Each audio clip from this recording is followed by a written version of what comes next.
Méditerranée, aux îles d'or ensoleillées, au rivage sans nuages, au ciel enchanté.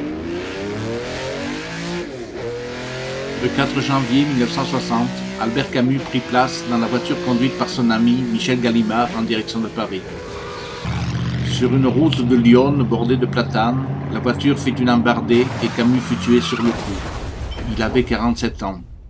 Dans sa sacoche, il y avait le manuscrit d'un roman à caractère autobiographique qu'il dédia à sa mère analphabète. À toi qui ne pourras jamais lire ce livre. Aujourd'hui, maman est morte. Ou peut-être hier, je ne sais pas. J'ai reçu un télégramme de l'asile. Mère décédée, enterrement demain, sentiment distingué. Cela ne veut rien dire, c'était peut-être hier. Camus, cet enfant du XXe siècle, n'est plus. Sa mère, qui ne parlait presque pas, mais qui est une des clés majeures pour comprendre Camus, n'est plus. C'est Catherine, la fille de Camus, qui fera publier à titre posthume Le Premier Homme. Mais la lumière que Camus a laissée de par ses œuvres et ses actions continue d'éclairer ceux qui, de génération en génération, voient en lui leur maître à penser, et ils sont nombreux de par le monde. À l'occasion de la célébration du centenaire de la naissance d'Albert Camus le 7 novembre 1913, Joël Calmette, dans un documentaire produit par Arte, Vivre avec Camus, parcourt la planète pour rencontrer des lecteurs de tous âges et de toutes conditions qui ont été marqués par son œuvre. Ces témoignages sensibles permettent de dessiner les contours d'une œuvre qui n'a cessé de placer l'homme au centre, un homme confronté au désordre du monde moderne, qui cherche sans relâche et avec lucidité à donner un sens à la vie. Sans le savoir, ces passionnés rendent à Camus le plus bel hommage qu'un écrivain puisse espérer, voir ses mots prendre vie. Je pense que je suis un peu amoureuse de Camus, oui. on peut aimer les gens même s'ils sont partis. L'essentiel, c'est de les faire vivre en nous. Il n'y a qu'un problème philosophique vraiment sérieux. C'est le suicide. Juger que la vie vaut ou ne vaut pas la peine d'être vécue, c'est répondre à la question fondamentale de la philosophie. J'appellerais ça une crise existentielle. C'est là que j'ai découvert le mythe de Sisyphe. L'influence de ce bouquin a orienté mes pensées vers des choses qui ont du sens. Le centenaire de la naissance de Camus a été aussi célébré en Israël, où plusieurs colloques ont été organisés en 2013, dont un colloque avec la participation de l'historien Benjamin Stora, spécialiste du Maghreb, et du philosophe-écrivain Abdelwahab Medeb. Une autre conférence a été organisée par l'Université de Tel Aviv, avec la participation du philosophe Michel Onfray, qui a été étonné par l'accueil chaleureux qui lui a été réservé en Israël. Michel Onfray, comme l'avait été Camus d'ailleurs, est un philosophe controversé en France.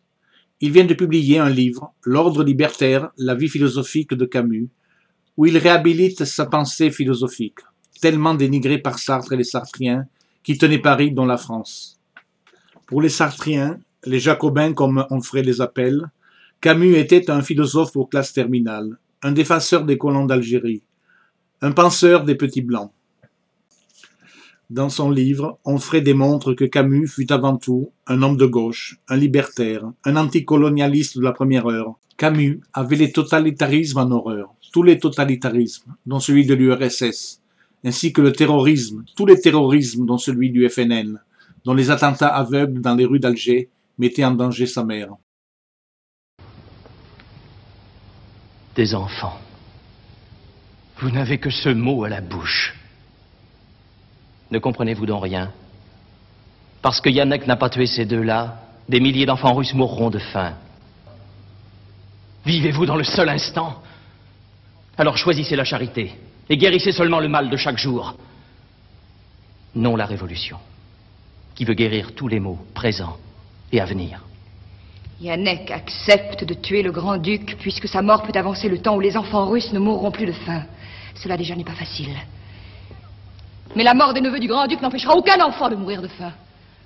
Même dans la destruction, il y a un ordre. Il y a des limites. Il n'y a pas de limite, la vérité que vous ne croyez pas à la révolution. Récemment, le professeur David Ohana, historien de l'université Ben Gurion à Beersheva, a publié un livre intitulé « L'enchaîné, le sacrifié et le crucifié, Albert Camus et les limites à la violence », où il analyse la pensée de Camus sur la violence au travers des trois mythes, celui de Prométhée l'enchaîné, du sacrifice d'Isaac et de la crucifixion du Christ. Il qualifie Camus du plus israélien des écrivains non israéliens, en évoquant combien il est populaire en Israël et combien il avait été toujours proche des Juifs en qui il voyait des victimes de la violence pure et gratuite, et aussi d'Israël dont il a toujours défendu le droit d'existence. Un exemple, Orana, comme le fait Onfray, rappelle comment Camus a enseigné le français à Oran au cours Descartes, l'école fondée par André Bénichou pour scolariser les enfants juifs qui venaient d'être expulsés des écoles d'Algérie à la suite des lois raciales de Vichy en 1940. Camus est resté fidèle à sa double mémoire, la mémoire de la beauté et la mémoire des humiliés. La beauté de son pays natal, l'Algérie, la beauté de la Méditerranée, mais aussi la beauté qu'il y a dans la pauvreté. Camus reste le plus actuel des penseurs du XXe siècle. Écoutons sa profession de foi dans un discours prononcé en 1958 devant une assemblée de réfugiés espagnols républicains qu'il affectionnait particulièrement. J'essaie en tout cas, solitaire ou non, de faire mon métier, et si je le trouve parfois dur, c'est qu'il s'exerce principalement dans la ces affreuse société intellectuelle où nous vivons, où l'on se fait un point d'honneur de la déloyauté, où le réflexe a remplacé la réflexion, où l'on pense à coups de slogans et où la méchanceté essaie trop souvent de se faire passer pour l'intelligence. Je ne suis pas de ces amants de la liberté qui veulent la parer de chaînes redoublées, ni de ces serviteurs de la justice qui pensent qu'on ne sert bien la justice qu'en vouant plusieurs générations à l'injustice. Je vis comme je peux dans un pays malheureux, riche de son peuple et de sa jeunesse, provisoirement pauvre dans ses élites, lancé à la recherche d'un ordre et d'une renaissance à laquelle je crois. Sans liberté vraie et sans un certain honneur, je ne puis vivre. Voilà l'idée que je me fais de mon métier. Climat qui fait chanter tout le midi, sous le soleil qui fait mûrir les ritournelles. Dans tous les coins on se croirait au paradis, près d'une mer toujours plus bleue, toujours plus belle.